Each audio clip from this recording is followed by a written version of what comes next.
Hello, my name is Denis, and my project is about redefining museums experience, done in collaboration with a Šariš museum in my hometown. Let's start with the context. What is this project about? I grew up in Bardejov, a beautiful city with 2 UNESCO heritage sites in the north of Slovakia, and it's also where both of my parents grew up.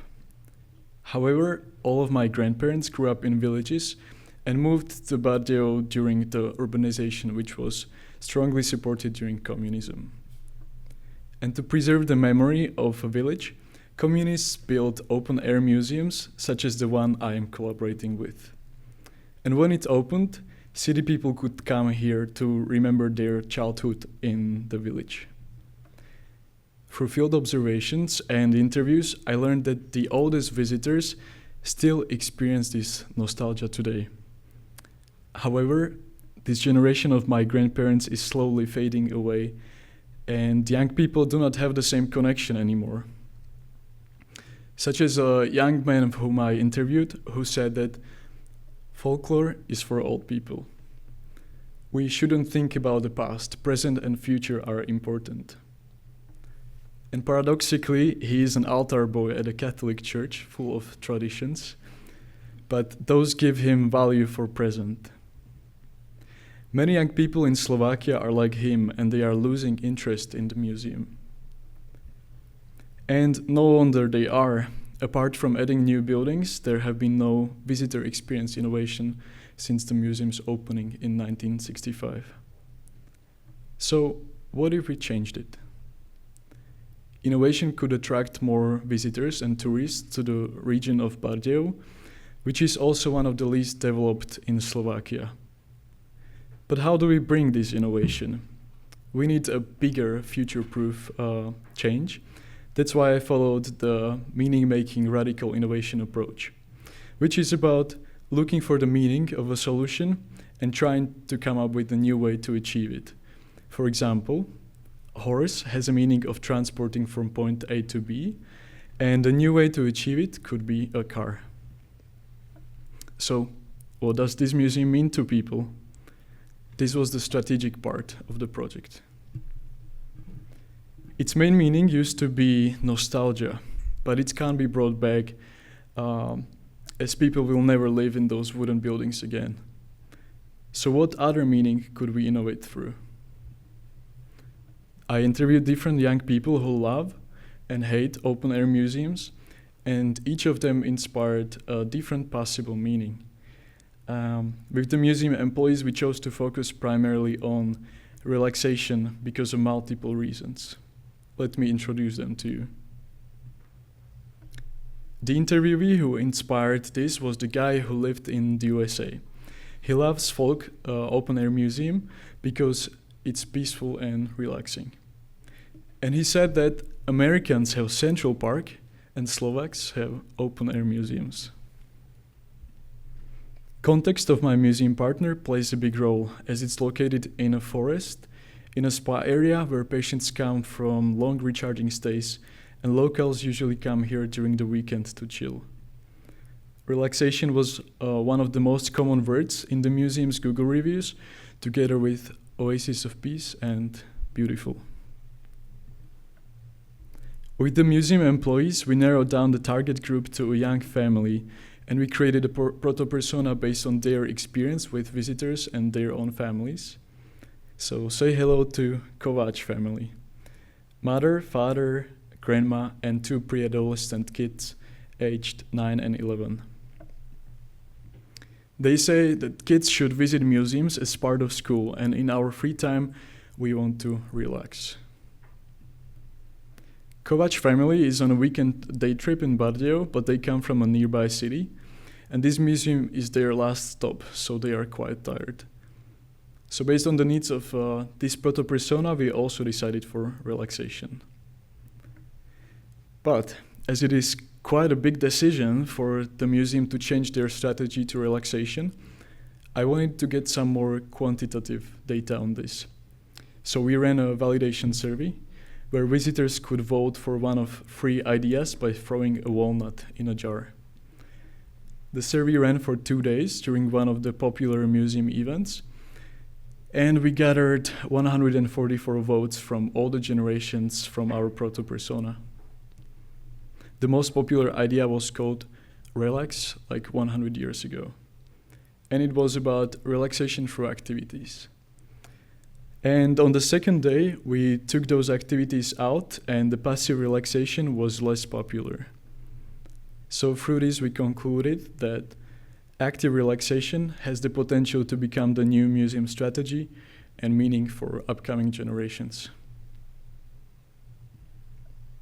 But how to bring this relaxation in a new way? This stage was about creating the concept. First, I'd like to talk about the current relaxation, which is about walking in the natural environment where visitors can see the buildings from the outside, but also inside. However, they can't enter the rooms. They can only view them from behind protective bars. And perhaps not so relaxing are the technical descriptions each building has, as they use complex words which even museum employees themselves said they don't understand.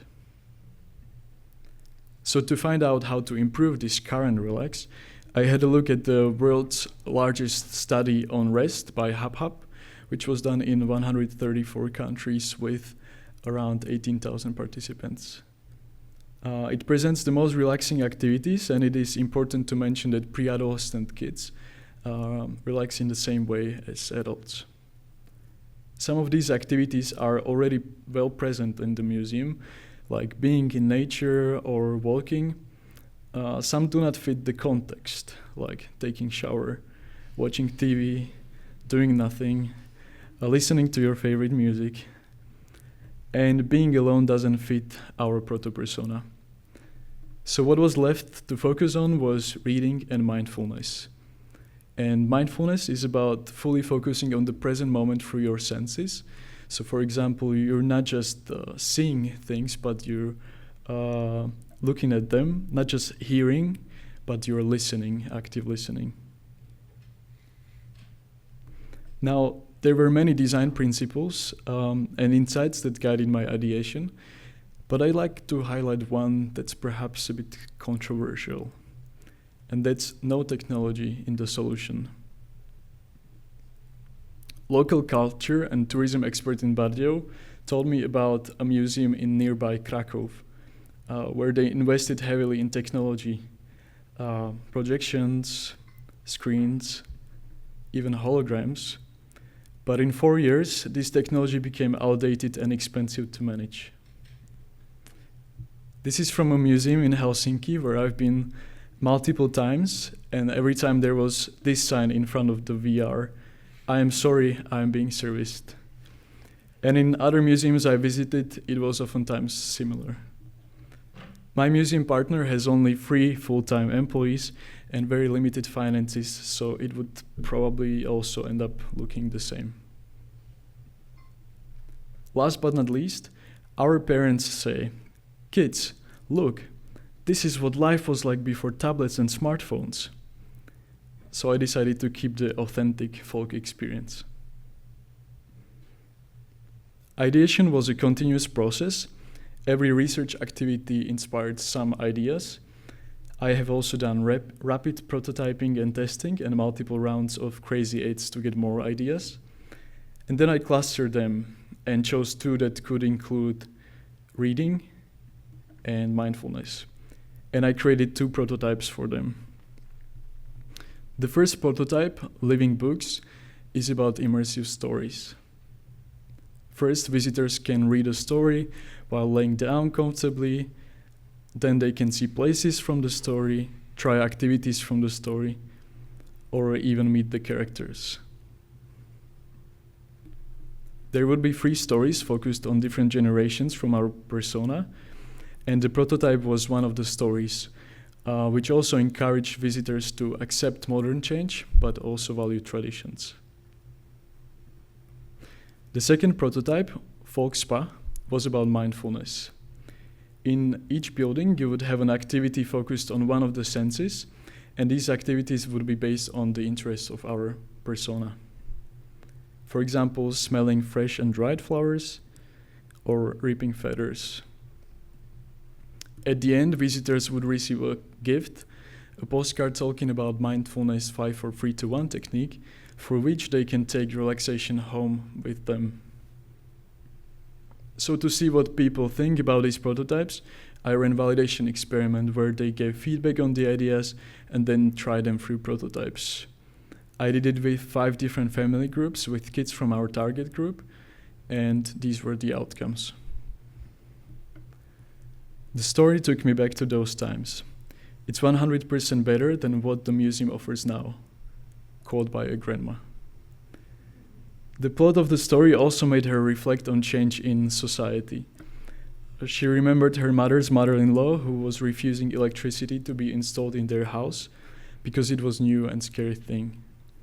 And the grandma during testing realized that maybe she shouldn't refuse the scooters her granddaughter likes to use. In general, families liked both ideas. Some preferred the living books, others the Volkspa. So we had ideas like, one day you can do this idea, and the next day that one by a daughter, or merge them by one of the fathers. And the museum employees also decided we should merge them, but use one story and create an MVP pilot version. So how to turn the concept into MVP pilot? This last part was about implementation, and it required the most work and time out of all the process stages. The whole concept is centered around a story, which needs to connect the activities, objects, and history. We had co-design workshops with employees for all of these 4 parts. For the history, we decided to talk about emigration to the USA, as half of the local Sharish region emigrated around the year 1900s, but it was forbidden to talk about this during communism. Many of those who returned faced discrimination by locals due to their modern American practices. So inspired by this, we created a story about Jano, who returned from America and had to find common ground with his old-fashioned father. And through this story, we want to encourage grandma, parents, and kids from our persona to understand each other and be more open to new things in society. And the application to present is also what the new museology suggests. So, upon coming to the museum, the family can read a story and then see where it took place and try sensory activities it mentions. We chose the buildings and activities to cover the needs of our persona family members, and it was quite a difficult and long process to write a story that connects them. We will now have a sneak peek of how it works, and the couple in the video represents the whole family.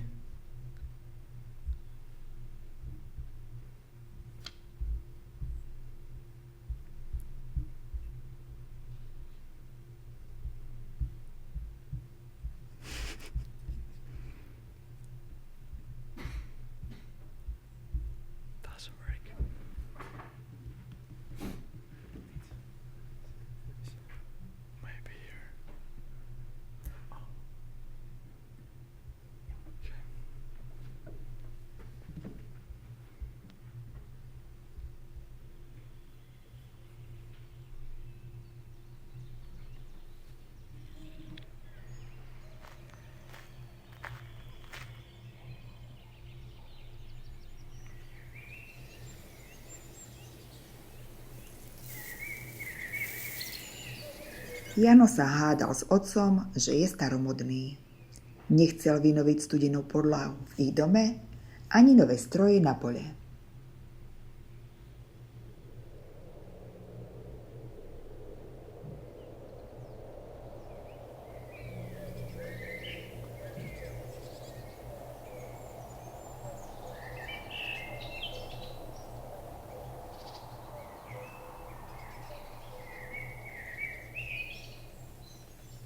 Jano stretol Máriu, keď párala pery na periny s ostatnými ženami z dediny.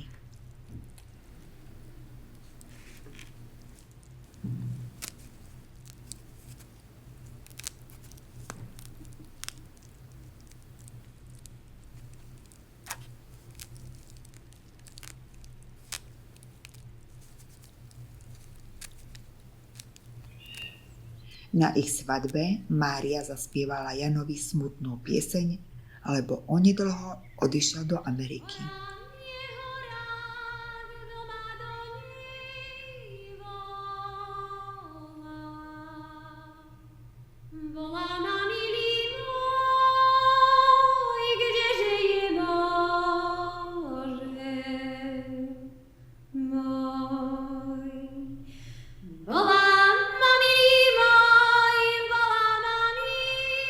Kým Jano zarábal v Amerike, Mária trpela chudobou. Jedla len zvyšky sušeného ovocia.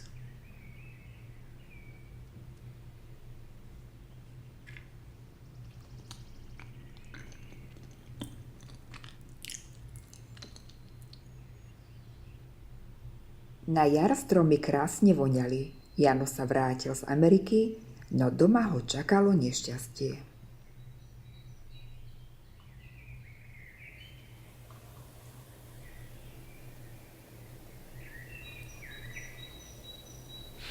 Čo sa ďalej stalo s Janom a Máriou? Príďte sa to dozvedieť do nášho múzea, kde si oddychnete ako pred 100 rokmi.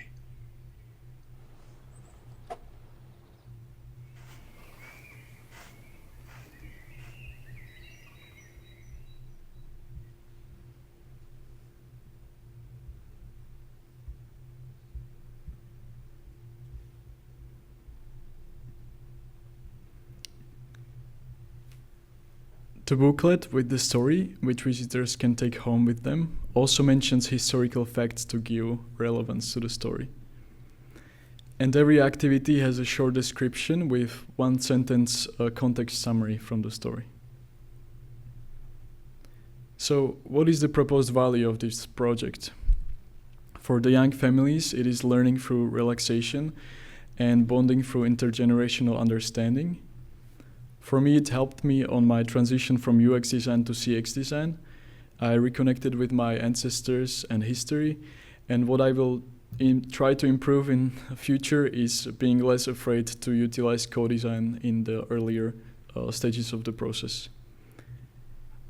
Deliverables for my industry partner are the strategy, concept, and implementation, which aim to attract more visitors and bring higher profit to the museum. And important to mention is that all three are deliverables, not just the implementation, because museum can reuse the concept with a different story and reuse the strategy in all their activities and concepts. But a very important deliverable was a small CX transformation of the museum. In the feedback, one employee said, "The output is just a cherry on top." Because through collaborating and educating them, I opened their minds to customer-centric practices, and only thanks to this, the new concept will be available in the museum from 2026. And we also started further collaboration, where I will help them, for example, with the usability testing of the implementation. As IDEO says, great design isn't about novelty, but about helping organizations take bold leaps forward. So let's relax and breathe in the history like fresh air for our lives. Thank you.